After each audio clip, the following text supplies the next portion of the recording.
At the time of her death, she was in her 20s with a child who had just been weaned. The place of her martyrdom was here in Carthage, today in modern-day Tunisia, a country that is 99% Muslim with very few Christians, but back in 203 AD, it was the center of a thriving Christian community. The Roman emperor at the time, Septimius Severus, wanted to cripple Christianity, believing that it was a threat to the Roman Empire, and he zeroed his attention and attacks on the believers here in Carthage. The governor of Carthage, Hilarion, enforced the edict from Rome, and the first to be arrested were 5 Christians who were preparing to be baptized, one of whom was Perpetua and her servant or slave, Felicity.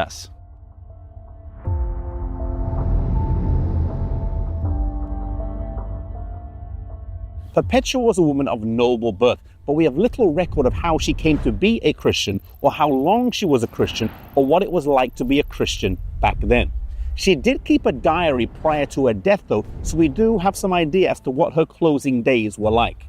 All her family was not Christian though, and her father was a pagan and openly opposed to her being a Christian, and he came to visit her in prison, trying to get her to deny her faith. She spoke back to him though in words that have been oft repeated in telling her story. She said, "Father, do you see this vase or this picture? Can it be called by any other name?" "No," he replied. "Well, neither can I be called by anything other than what I am, a Christian."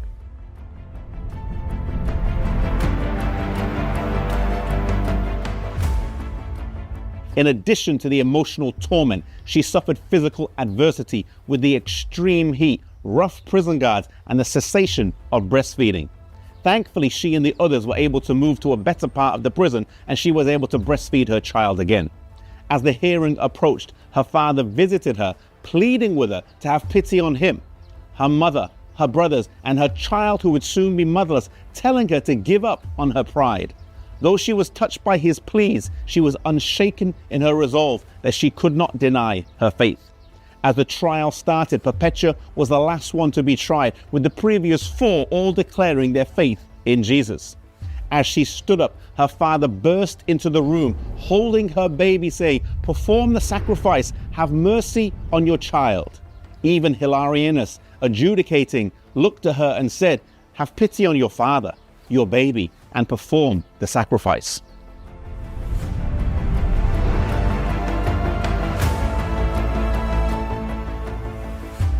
Perpetua simply replied, "I will not." "Are you a Christian then?" she was asked. "Yes, I am."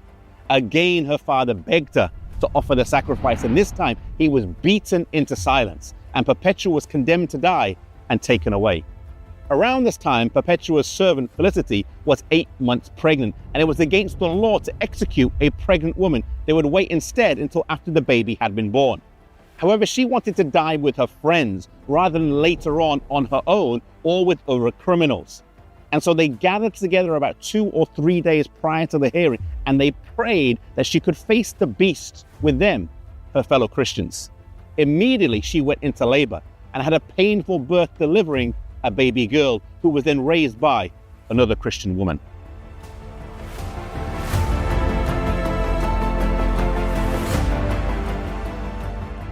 As they were led out to the amphitheater right here behind me, they called out to the procurator who had condemned them, "You have judged us, but God will judge you."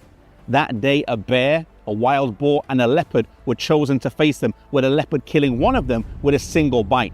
The 2 young women were stripped naked and clothed in nets and were trampled and kicked at by the wild boar. Perpetua, though, seemed unconcerned with the animal, carefully binding up her hair so as to face death with as much dignity as possible.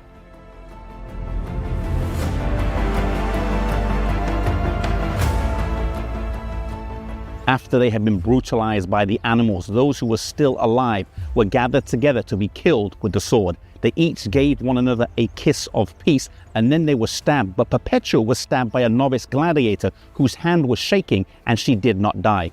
She screamed loudly, then grabbed the blade and pulled it towards her throat, and in this way she embraced her death. She died with dignity, fortitude, and courage.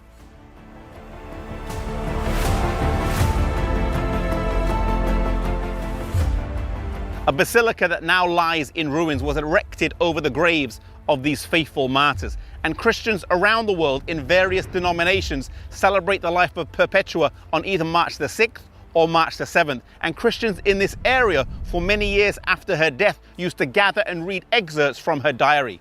However, her greatest legacy is the innumerable Christians that she has inspired and encouraged over the years. Her own father tried to dissuade her. She gave up a life of ease and comfort. She died a gruesome death, and she gave her child to be raised by someone else. However, none of these things could shake from her the conviction that God was first in her life.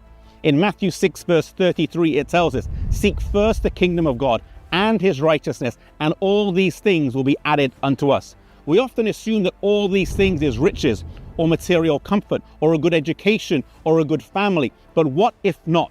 What if it means a life of toil, hardship, trial, and adversity? May we put God first in our lives, no matter what lot we are given, because first is the only place that God should be.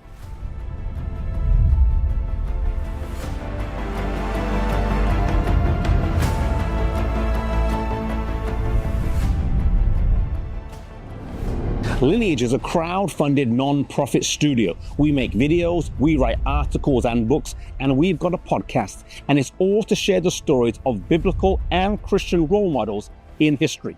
We uncover heroes from the past to inspire, guide, and help today's generation connect the past with the present and the future. And it's all free for you because it's been generously paid for by thousands of supporters all over the world.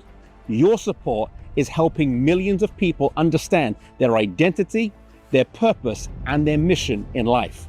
Crowdfunded means whatever you give, big or small, helps us accomplish our mission. You can help us make more resources by joining our mission. You can give at lineagejourney.com.